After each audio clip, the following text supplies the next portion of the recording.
2022. It's actually World Refugee Day. We have a comprehensive bulletin lined up here for you, and also we'll be keeping tabs with what is currently happening at the moment. My name is Njue, and Lensa Odingo will be our sign language interpreter for these live newscasts. Remember, you can keep this interactive via all our social media platform as we are live. Now, straight to the news.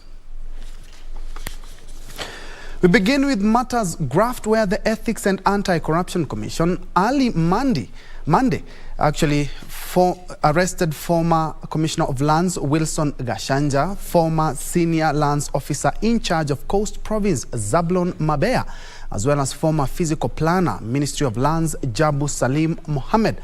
The trio, who are facing charges of allegedly facilitating illegal acquisition of public land by private developers, spent close to 2 hours at the Integrity Center being questioned over a public access road in Kwale Diani Beach Block 1072 valued at 30 million shillings. The three, who did not speak to the media after the grilling, have been transferred to Mombasa and will be arraigned before Mombasa Law Court this afternoon.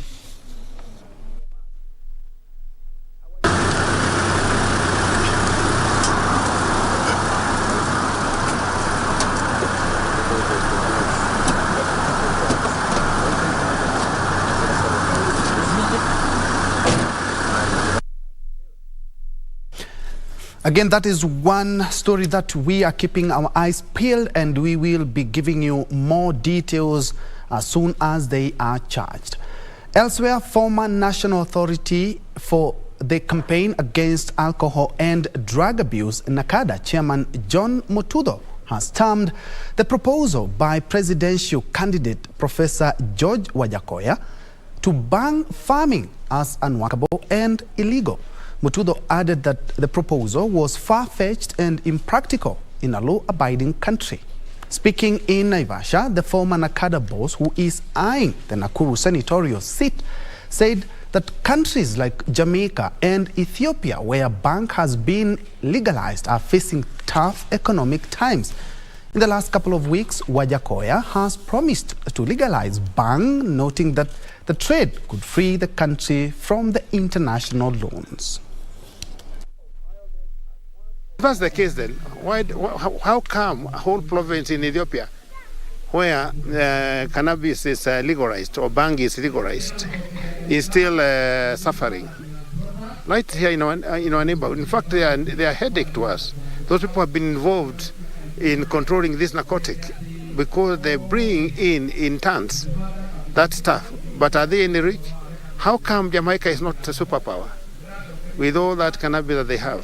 This presidential material person should pray for me too, so that I become a senator, so that I can impeach him for misrepresenting himself and giving a wrong indicator that this economy will be revamped with a narcotic substance. From all evils, he will keep your... And away from that, let's now drop all the way to the coast, where Coast Regional Commissioner John Elungata has called on politicians to conduct peaceful campaigns in the countdown to the August 9 general election in a bid to safeguard the country and the peace of the country. Elungata said the government is committed to ensuring a peaceful electoral process.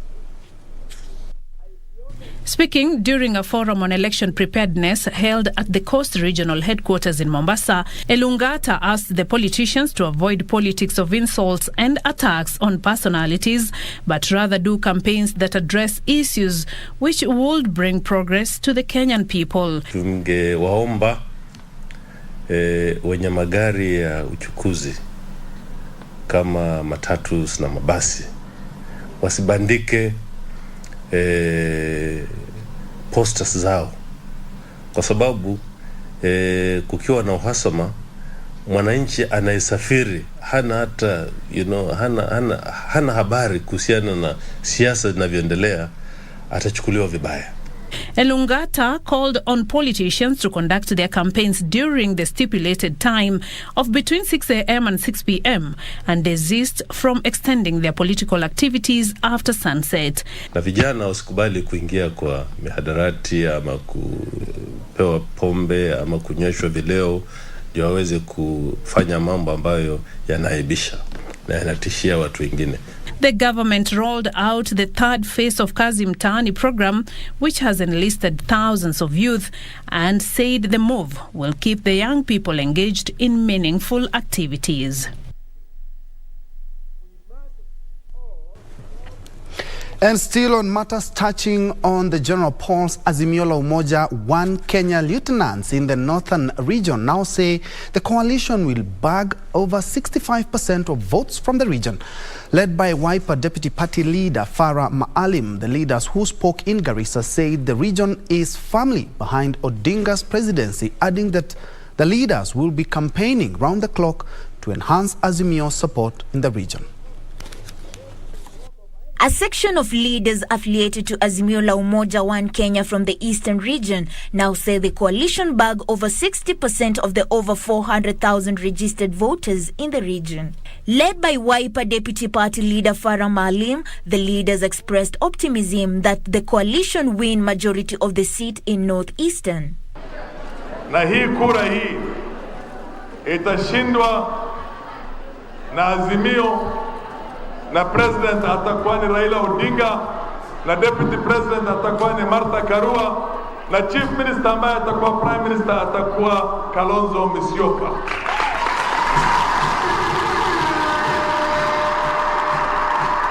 Na hii itakuwa serikali ambayo tutaunda sisi, mimi Farah Maalim nikiwa mmoja wao.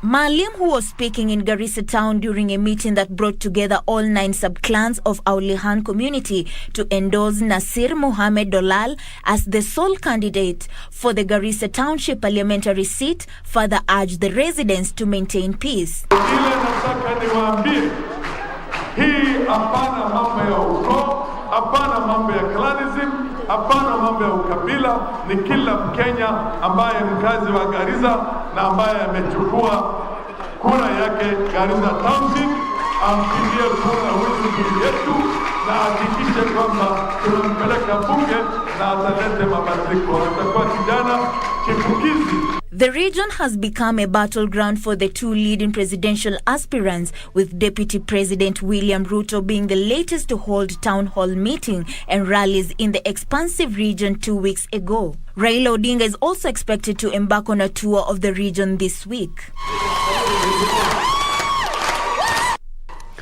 Now, in the wake of rising COVID-19 cases, Health CS Mutahi Kagwe is currently addressing the media at Afya House right here in the capital Nairobi. Let's first of all listen in. With majority being managed under home-based care and isolation. We, however, know that the steady increase in new infections is likely to get worse in view of the drop in temperatures occasioned by the current season. And I think it is important for us to appreciate that we are faced by a number of challenges that are going to affect these numbers. The first one is that we are in a political season where everybody is out there in the open, many gatherings continuously at all times. The second situation is, of course, the weather and the temperatures that we are experiencing during this influenza period. The third one that we are experiencing as a challenge is also the slow uptick of vaccination rates that we have, up from over 300,000 per day down to about 12,000 per day, and now likely dropping to about 5,000 per day. So we expect a rise in the number of cases of respiratory diseases during this period. Indeed, 3 out of the 8 influenza surveillance sites, namely Kakuma, Kenyatta National Hospital, and Nakuru, are reporting an increase in the number of flu cases. We expect to have a lot of more colds and flus with similar presentations like COVID-19. Therefore, there is need for all those with respiratory-like illnesses to seek appropriate medical care and be tested for COVID-19 to inform proper management.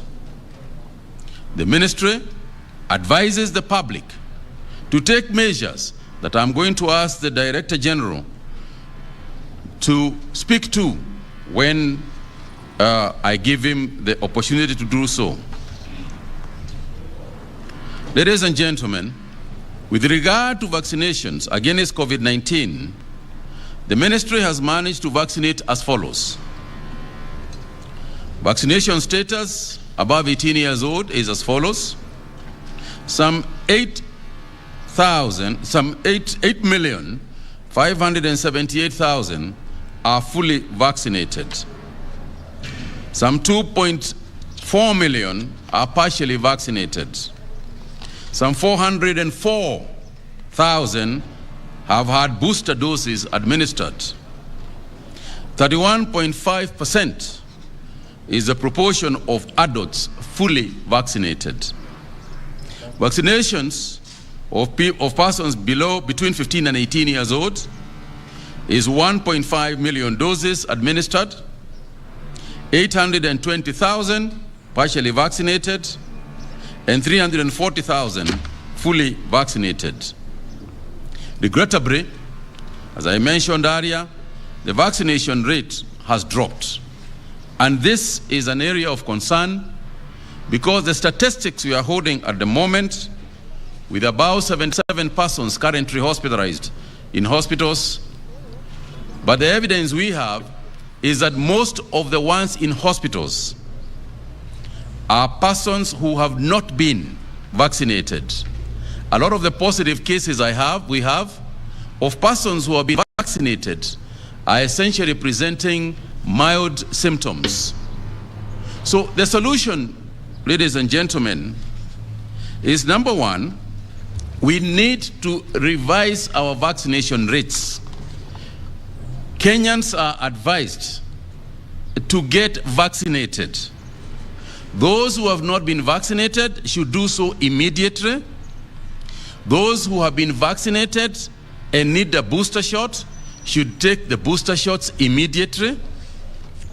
And we appreciate that mask wearing is also part of the measures that we are supposed to be. And we explained earlier that the measures that we took at the time that we did them was as a result of the fact that we had gone down. But with regard to wearing of face masks, the mandatory wearing of face masks in open public spaces, where one is not in close proximity with another person, remains optional.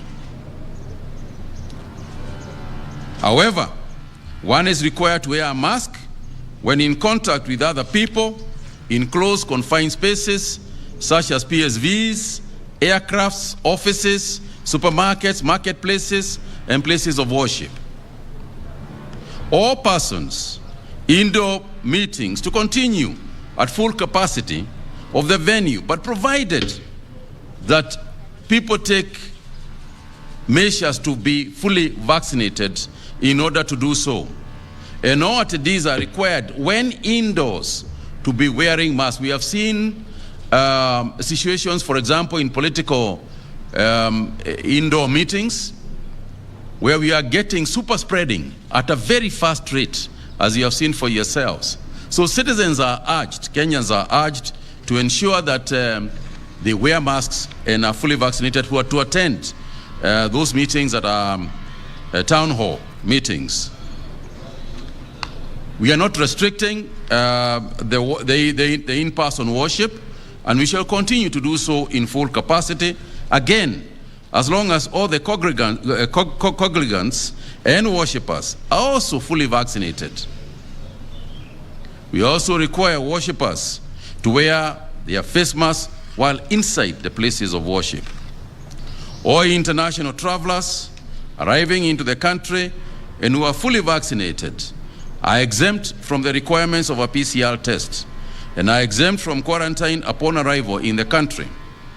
All unvaccinated travelers arriving at any port of entry into Kenya for whatever reason are required to be in possession of a negative PCR test results conducted not more than 72 hours before departure, regardless of the route of entry. You appreciate that the reason why that particular clause exists is because sometimes, especially in the walk-in boundaries, it is possible that a person can walk in without being fully vaccinated. Otherwise, on flights from overseas and elsewhere, it's very clear that no traveler is to come into the country until they are fully vaccinated and fully boosted. Unvaccinated travelers arriving at any point of entry will be subjected to a rapid antigen test at their own cost. Any person who tests positive to an antigen test is subjected to entry to a PCR test at their own further cost and are self-isolate again, according to our guidelines, at their own further costs. All passenger services, as in vehicles, trains, and domestic air services, will continue operations at full conveyancing capacity. I'm urging county health departments to scale up their surveillance efforts and to be on the lookout for any increase in cases presenting with like flu symptoms and ensure they get tested for COVID-19. The ministry has adequate rapid antigen test kits for distribution to all counties. Counties are also urged to revamp their isolation facilities and secure adequate supplies of PPEs and particularly prepare with oxygen supplies as part of preparedness to manage any surge of cases.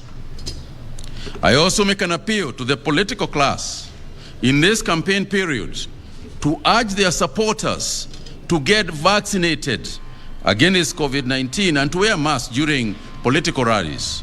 Kenyans are also urged to exercise personal responsibility while attending the rallies.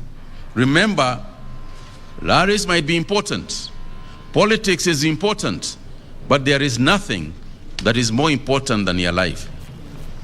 Ladies and gentlemen, I would like to thank the media for continuously sensitizing Kenyans on the COVID-19 containment measures.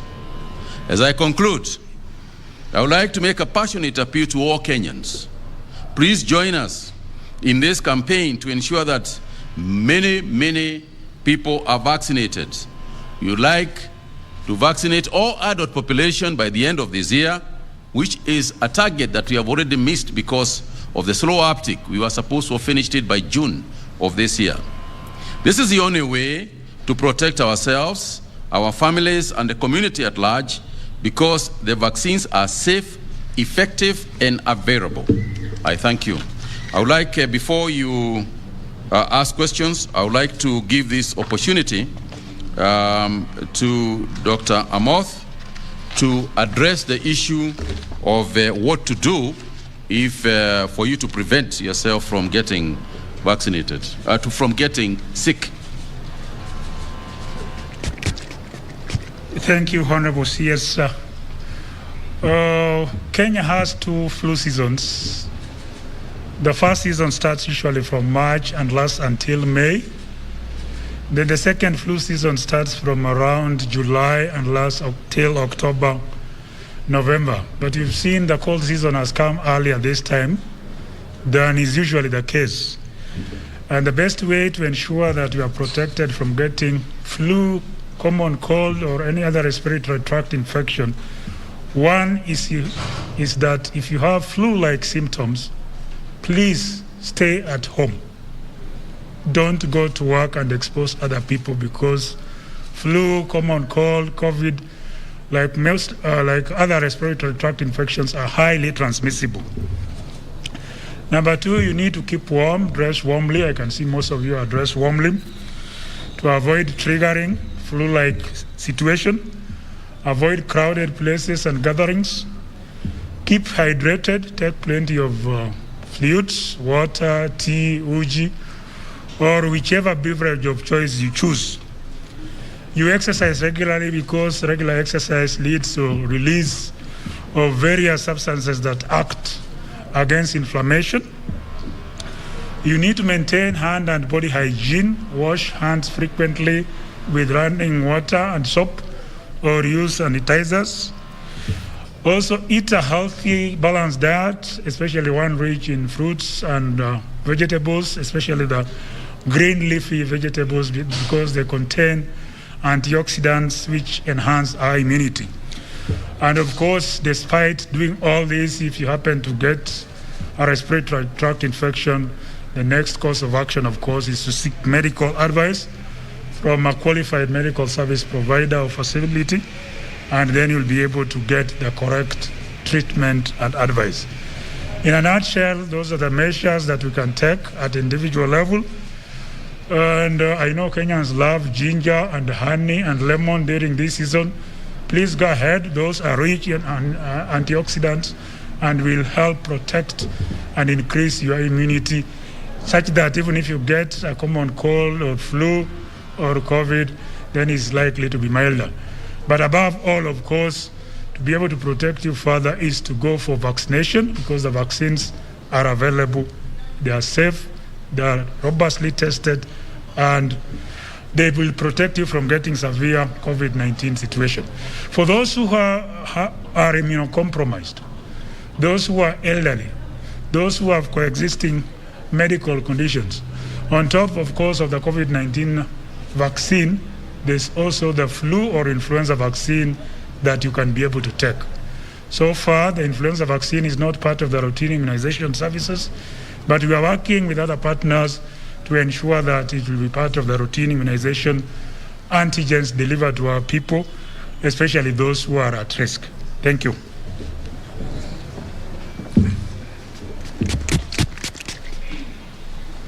Santeni, thank you very much, Dr. Amoth. That's a live feed from Afia House here in the county of Nairobi, the HQ of the Ministry of Health there. Mutai Kagwe, CS for Health, they are flanked by the DG for Public Health, that is Patrick Amoth there. In a nutshell, is that new cases have been reported and there's a steady increase there occasioned by the weather and also by the low uptake of the COVID-19 vaccinations. And there they're taking us through some of the things that you're supposed to do, including if you have flu-like symptoms, you stay at home, you keep warm, take lots of fluids, eat a healthy budget, and also exercise. And as they have said, is that if symptoms persist, consult a doctor. We'll have a much comprehensive report in our subsequent bulletin. Well, let's now cross over to matters politics now, where Kakamega Governor Wycliffe Oparanya has launched the Western Region campaigns for Azimio presidential candidate Raila Odinga. Oparanya, who unveiled the campaigns at his backyard, declared that he has hit the ground running and will reach out to voters in all the counties in the region to enhance and to ensure that Odinga garners majority of the votes.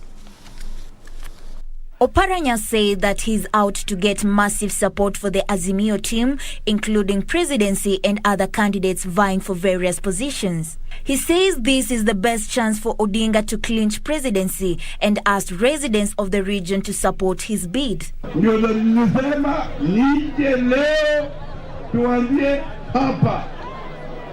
And Waluya hatutaki turudi nyuma. Tuwe karibu na serikali.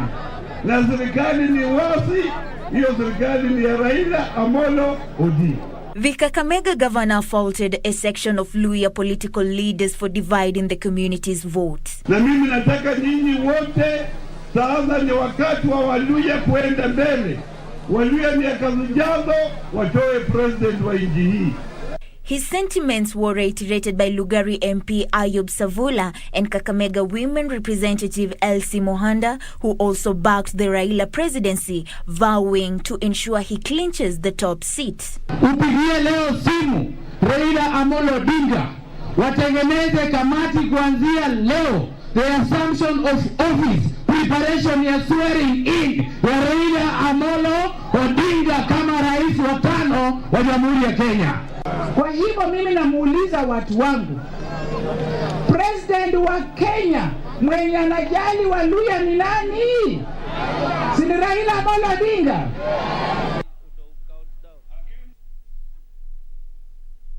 And still on matters politics, we are keeping a keen eye on the Kenya Kwanza campaign trail, and we have our very own JJ Keroche, who is camping at Njue, where the Kenya Kwanza Brigade is currently having its day with the electorate. JJ, what can you tell us?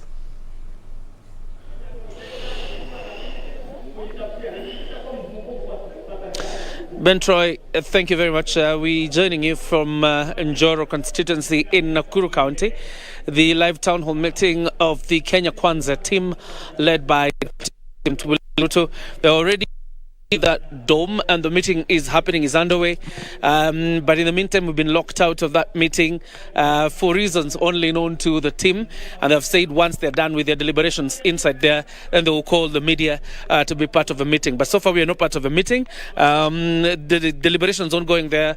Residents from Nakuru County, all of them gathered there, led by the UDA leadership in the county, that is Senator Susan Kihika and her team, as well as Deputy President William Ruto and the Kenya Kwanza luminaries leading the economic deliberations of this county. Remember, on the 30th, the Kenya Kwanza team will launch its manifesto, and this is probably one of the last meetings, economic meetings that they will be holding across the country, because the team promises that these economic proposals emanating from these meetings will form a charter under which Kenya Kwanza will sign charters with each and every county, and then these proposals will also be captured in their manifesto, and that is what is happening here. So there's not much happening. Quite a number of residents have made their way here because the meeting started off at around 12, and there are hundreds of them in the dome tent, but all of them here to listen and elucidate the economic proposals for the county of Nakuru, and that will form the Nakuru County Economic Charter that will be signed by Deputy President William Ruto as the luminary or the presidential candidate of Kenya Kwanza, and after which then they will be able to launch their manifesto capturing all the proposals in here. And this is the only meeting slated for Nakuru County today, unless the Deputy President changes schedule. This is his first and last meeting in Nakuru County, unless he will do other campaign stopovers around the county. But that's just it. Once we have been addressed by the leaders, we will be compiling comprehensive stories for our viewers at 7 p.m. and 9 p.m. But for now, back to you, Ben Troy. Njue. Thank you so much, JJ Keroche, live from Njue, where, as he has alluded to, is that UDA have continued with their economic forums, and this time round they are in Njue, where the Deputy President is leading the Kenya Kwanza Brigade. And something that I've been able to pick up is that in the economic forums, they will be signing a charter that will also be enshrined in the Kenya Kwanza manifesto, which we expect any time by the end, perhaps by end of this month or by the beginning of July. Well, thank you, JJ, for that report, and we will be crossing over as soon as they allow the media in. Remember, it's a closed door meeting. The media have been kept at bay, but we will be following keenly on that. Very well, we are due for our first break, but allow me to appreciate Nick Odor. You're watching from Ruiru, and Ken Peter Wabwira, you say you're watching live from Webuye. Thank you so much. Keep it tuned. I'll be back with more news.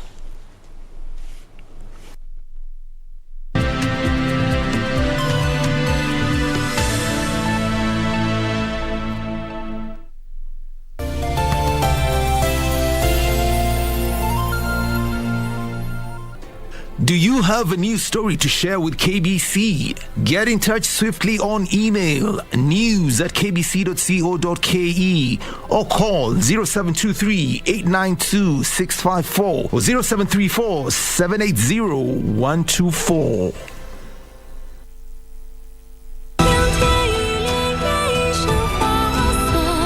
I arranged a great marriage for him, the kind other men dream of.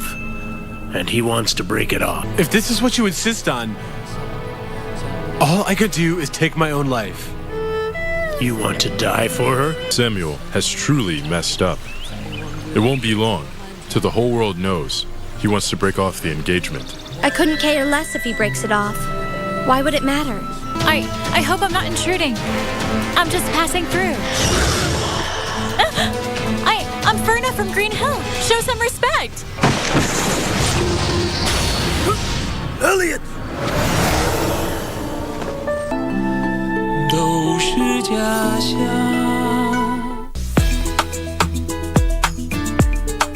Kwani kichwa chako imeruka? Kocha, ni maneno napewa. Mimi niko ulimwengu ya hewani.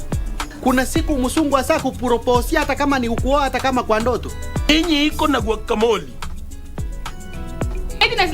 Lady. Omara, I'll slap you mouth. Lady. Sisi nimetoka kwa mbali. Alafu nikichukua kama 8 hivi nishikanishe hivi alafu tutano kando sinakuwa samaki kubwa. Kumbe hapa tunakuwa tumepangiwa kwa malishwa. Hiyo utakuwa na mesa hivi inakatalia hivi unaenda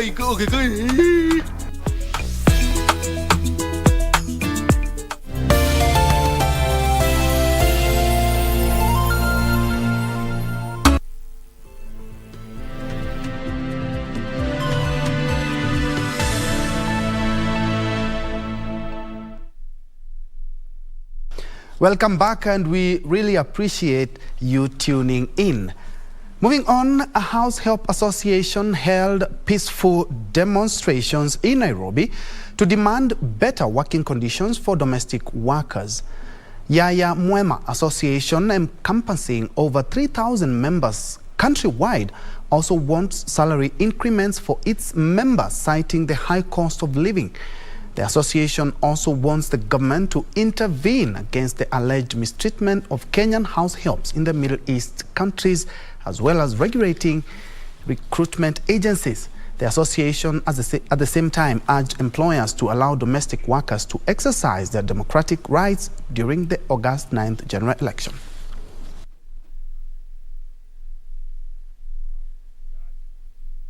Most of the parents, they don't get even time with their kids. They are the one who are advising these kids. So watu wanateswa, lakini ni watu muhimu, kiungo muhimu sana. Venye tumeongelea wamesoma. Venye wamesoma, wengine hata wako university wako hapa. Wengine wako form 4, wengine wako different level of education. Hawa watu wanafaa wakuwe pia wapewe nafasi during the week yenye anaenda akanoko office ili ajiendeleze. Wasichana wanakula kwa kitchen ama wanakula wamalize au ndio watakula after hao wamemaliza. Umeona? Na hiyo si poa. Na ni binadamu kama wao. Even us, we need respect. Most of us tuko na watoto. Sisi ni wazazi pia. Na ile tabia ambazo zinafanyika kwa hizo nyumba, alafu mtu anakuambia unyamaze ama ukienda kuripoti it is not happening. So we need justice for that. Challenge moja ambayo tunapitia kwa hizi nyumba ni mshahara ni kidogo sana. Sababu kuu ya mimi kusema mshahara ni kidogo, unaweza enda kwa nyumba umeambiwa unakuja kufanyia 6,000. Unapofika kwa ile nyumba unapata watoto ni 4, mama ako kwa ile nyumba, baba ako kwa ile nyumba, kulala ni saa 6 ya usiku, kuamka ni saa 10 ya usiku. Tunaomba Bwana Wafula Chebukati na government yenye iko sahihi, muhakikishe kwamba msichana wa nyumba apewe nafasi ya kwenda kupiga kura. Sababu ikifika tarehe 9 mwezi wa 8 hii mwaka apewe nafasi aende apige kura. Sababu ni haki yake. Moving on, fear has gripped residents of Ganze sub-county in Kilifi County following increased cases of rogue elephants terrorizing villagers. The elephants have reportedly disrupted the residents' daily activities, including learning in schools, as the wildlife invade the institutions during the day. Residents and leaders are now calling on the Kenya Wildlife Service to move in fast and relocate the elephants. It is believed that the elephants are trailing their long-time migratory routes from the Tsavo National Park to Arabuko-Sokoke Forest along the areas that have now become human settlements. The government authorities are, however, blaming the locals for staying out late, particularly those burning charcoal, which is affecting the relocation exercise by the Kenya Wildlife Services. Ganze Member of Parliament Teddy Mwambire said the situation has now become worse, making it difficult for parents and the general public to go and look for daily bread. Speaking at Vitengeni Baptist Secondary School in his constituency after officially opening a modern dormitory and laboratory, Mwambire said learning has also been affected as students and teachers are forced to get to school late and leave early to avoid getting into contact with the elephants. Ni ombi kwa zile ofisi husika kuhakikisha kwamba angalau hawa wanyama wanaangaziwa, wawe wametulia zile sehemu zao ambazo wanatakikana wakae mbali na kutatiza masomo kwetu madarasani. Ganze Deputy County Commissioner Louis Rono said they held a meeting with chiefs and directed them to ensure people do not stay in the forest areas, especially those who burn charcoal late in the night, thus endangering their lives. Watoto wenyu wanapanda miti juu na wametembea na wameweka mawe kwa mfuko eti ili warushie ndovu. Miti kwa ndovu ni kitu kubwa. So muhakikishe kwamba maaskari wa KWS wamekaa hapa na hakuna kazi wanafanya kwa vile hiyo ndovu inatakana isukumwe mpaka Tsavo. Ganze Sub-County Director of Education Rashid Mjimba said the elephants have affected learning as the movement of people is limited. Kama KWS wanaweza angalia njia ya kuregesha hawa ndovu kule kwa park na sisi tuendelee na maisha yetu vizuri, itakuwa ni jambo bora. Beatrice Gatonyingetich, Lunchtime News. Elsewhere, Eastern Region Commissioner Evans Achoki has assured the locals that the Thwake multi-purpose dam project work was still in progress. The administrator who led the Eastern Region Development Tour to tour the National Government Development Project in Makueni County inspected, among others, Thwake multi-purpose dam. Achoki confirmed that the project will be done in a few months and will act as a source of irrigation to farmers, hydrogenation, and a source of drinking water to the locals.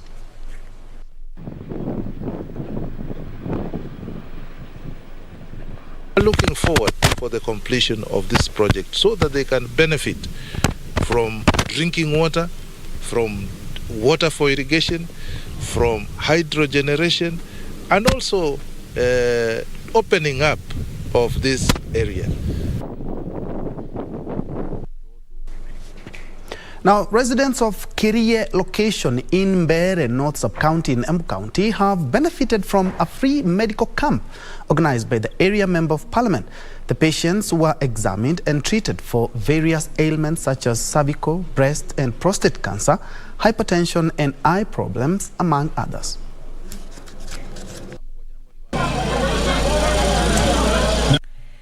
Hundreds of patients who turned up for the one-day camp were examined and treated for various diseases by various specialists at the event held at area ACC's offices.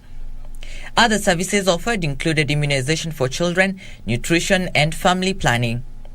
Margaret Mombi and Anisi Angari, who were among the beneficiaries, said the initiative was timely owing to the hard economic times that had been compounded by the health workers' strike. Matibabu huku inakuanga mbaya kabisa, maana hakuna ndawa. Saa ingine ukienda hosi hata madaktari hakuna. Unapata unashinda hapo the whole day, unaenda leo, ikifika saa 10 unarundi, tena kesho unaenda. Unaweza enda hata siku 3 kabla hujapata matibabu. According to the area MP Murioki Njagagwa, who organized the free medical camp, the situation was so bad that many children born in the last 2 weeks had not received the first dose of the BCG vaccine. Nilisikia kilio cha watu wa Keroche, wanasema madaktari wamegoma, hawajaona madaktari hapa wa county kwa siku mingi. Na pia nikanongonoza na watu wa Keroche wakaniambia kuna magonjwa mbalimbali ama kadha wa kadha, ya kwanza ikiwa ni maneno ya macho na zinginezo mingi. So I organized with my good friends who are medics, and we agreed that they're going to frontier the services to come and give free medical care or attention to the people of Keroche. Clinician and productive health specialist Mary Wanjiru, who was the head of the team of medics involved, said they attended to over 500 patients and more were still trickling at the venue at the close of the camp. We are also having a lot of hypertensive emergencies in this region, and due to the ongoing strike in Embu County, it's an issue which needs to be addressed because we've seen a lot of people, around 100 of the people who have hypertensive diseases.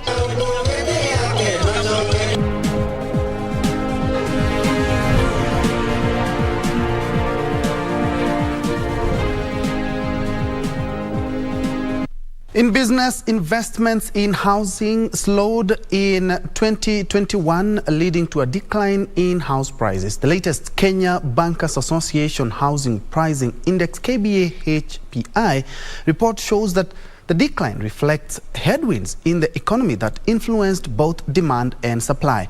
House prices on average went down by 1.82% in the first quarter of 2021, overturning the marginal recovery of 0.22% recorded in the fourth quarter of the year 2020. A report by the Kenya National Bureau of Statistics KNBS in 2020 revealed that developers in Nairobi are building smaller houses such as bedsitters, single rooms and one-bedroom houses to meet the demand for those house units among city residents. Within a span of 4 years, from 2015, there was an 84% increase in the number of one-bedroom units built in Nairobi. However, despite the appetite, prices have suddenly begun to decline. For example, in the second quarter of 2021, the prices softened 1.62%, 3.70% in the third quarter, and 3.99% in the fourth quarter of 2021. Kenya Bankers Association Research and Policy Director Samuel Tiriongo noted that the sharp drop in prices in 2021 reflected subdued investments that limited the rollout of new supply amidst easing demand. Over the same period, real estate sector activities expanded by 5.7% in the fourth quarter compared to 7.1% in the third quarter last year. Alan Naoko, Lunchtime News. In other news, Kenya and Uganda have signed a bilateral agreement that will facilitate the smooth flow of fish exports from Lake Turkana in Kenya through Uganda to the Democratic Republic of Congo, DRC.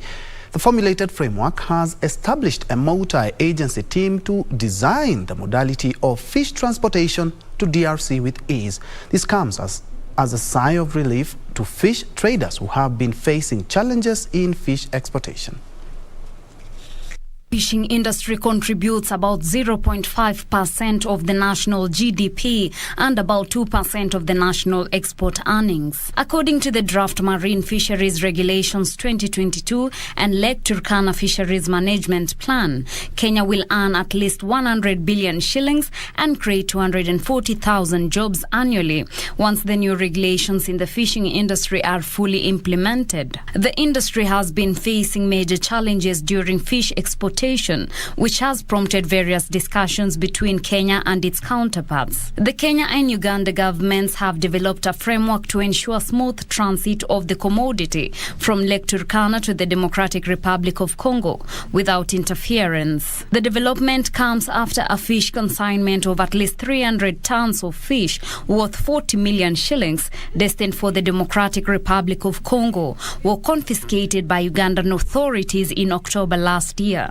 The document formulation began on 1st March 2022 after a delegation from both Kenya and Uganda traveled to Turkana to establish the source of dry fish. Kenya and Uganda have now agreed on several issues, including setting up a multi-agency team headed by respective county commissioners of Turkana, Samburu, Marsabit and Busia for a smooth transition of fish from Lake Turkana to DRC Congo through Uganda. We agreed on having a multi-agency teams in the regions that were affected, and I'm happy that today we are culminating that process with the signing of the smooth transition and movement of fish from Kenya to DRC through Uganda. We look forward to enriching this and ensuring that our peoples can be able to move and trade and transact business without hindrances. And of course, this is for the benefit of all of us in the spirit of the East African community integration. The framework will address the challenges that faced the Kenyan fishermen at that time. Fish traders have been urged to apply the framework and fish in a sustainable way. We agreed to set up a framework that would enable the fishing, the exploitation, or that would enable the trade in fish, especially transit trade to the DRC, to take place without any roughness, without any interference. All the factors that have been hindering this fish trade have been taken care of. Part of the framework calls for joint inspection of the fish consignment by both Kenya and Uganda authorities at the Busia one-stop border post before they proceed for their destination. Reporting for Lunchtime News, I am Teresa Mutai. Across borders, climate change has caused an increase in desertification in Mauritania, leading to a significant drop in agricultural production of some regions. The risk related to erratic rains have caused negative effects on the soil in terms of gulling and degradation. Here are the details of the story and much more from across the African continent. Rainfall barely reaches 400 millimeters, which has led to farmers working in the fall and winter seasons.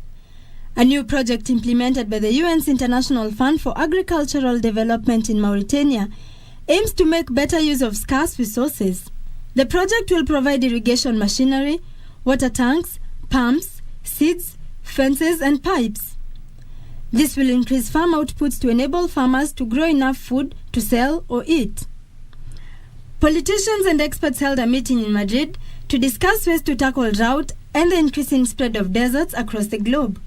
Meanwhile, Sudan's wheat harvest is at risk of going to waste after the country's cash-strapped government backed out of promises to purchase it at favorable prices.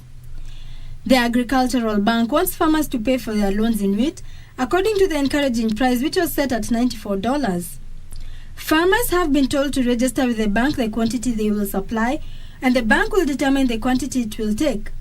After calculating the loans, the bank will determine how much each farmer should supply in bags or kilos over a certain period of time. Finally, the Ghana Revenue Authority is monitoring the payment of rent income taxes and will take action against defaulting landlords and property owners.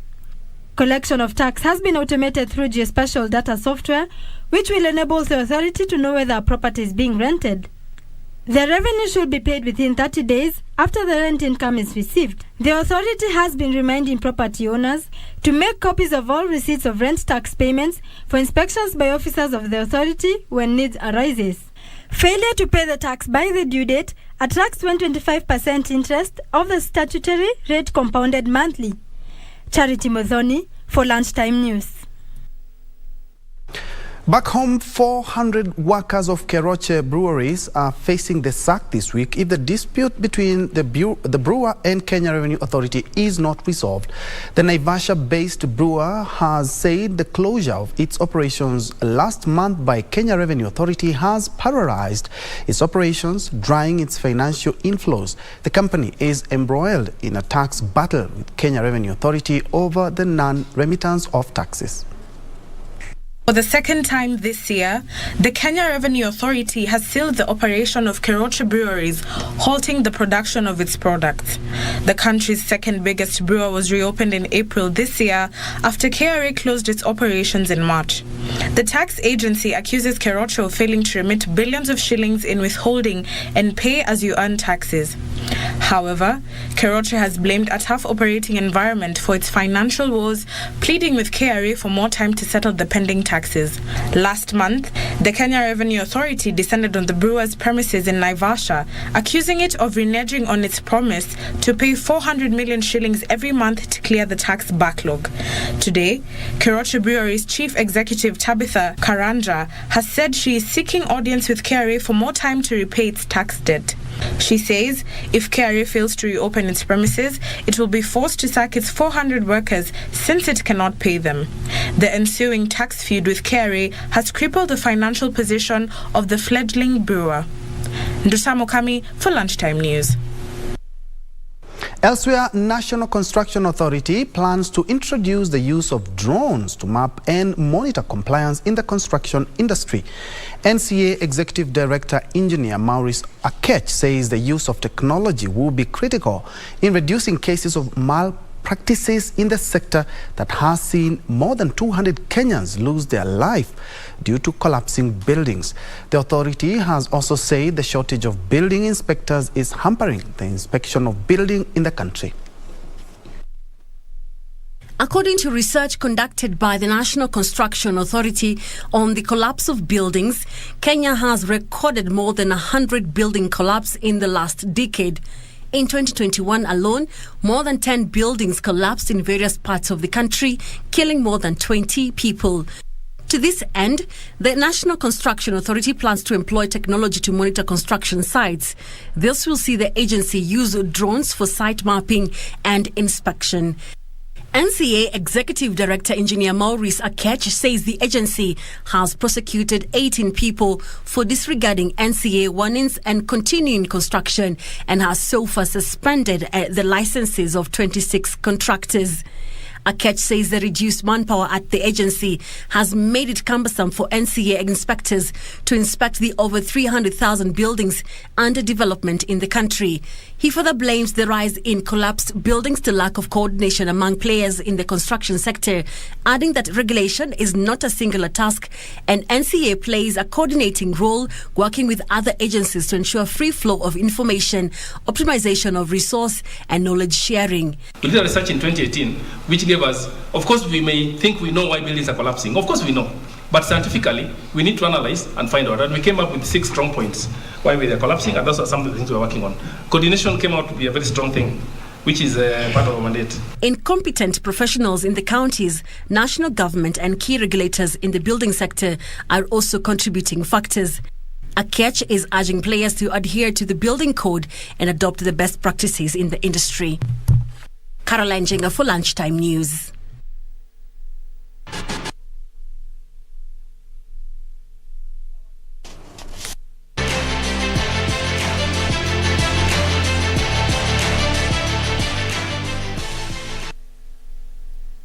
Play now.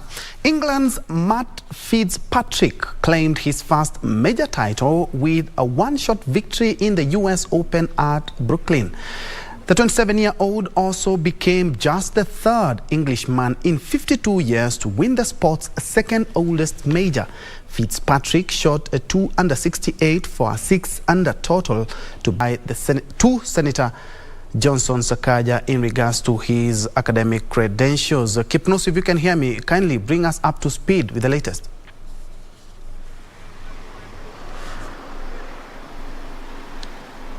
A very good afternoon to you, Ben Troy Njue, there at the broadcasting house. Yes, indeed, I'm coming to you live from the Director of Criminal Investigation Headquarters at Kiambu Road, where we expect any time from now the United Democratic Alliance Nairobi gubernatorial candidate Johnson Sakaja, together with the Machakos gubernatorial candidate Wavinya Ndeti, to appear before the Director of Criminal Investigation. The question at hand, of course, is about the authenticity of their degree certificates for them to qualify to run for their respective counties. Remember, this comes just a day after the Nairobi senator was cleared by the Independent Electoral Boundaries Commission Dispute Tribunal to run for the top seat here in the county of Nairobi. Of course, the tribunal dismissed a petition filed to bar the Nairobi senator, indicating that it is not within their mandate.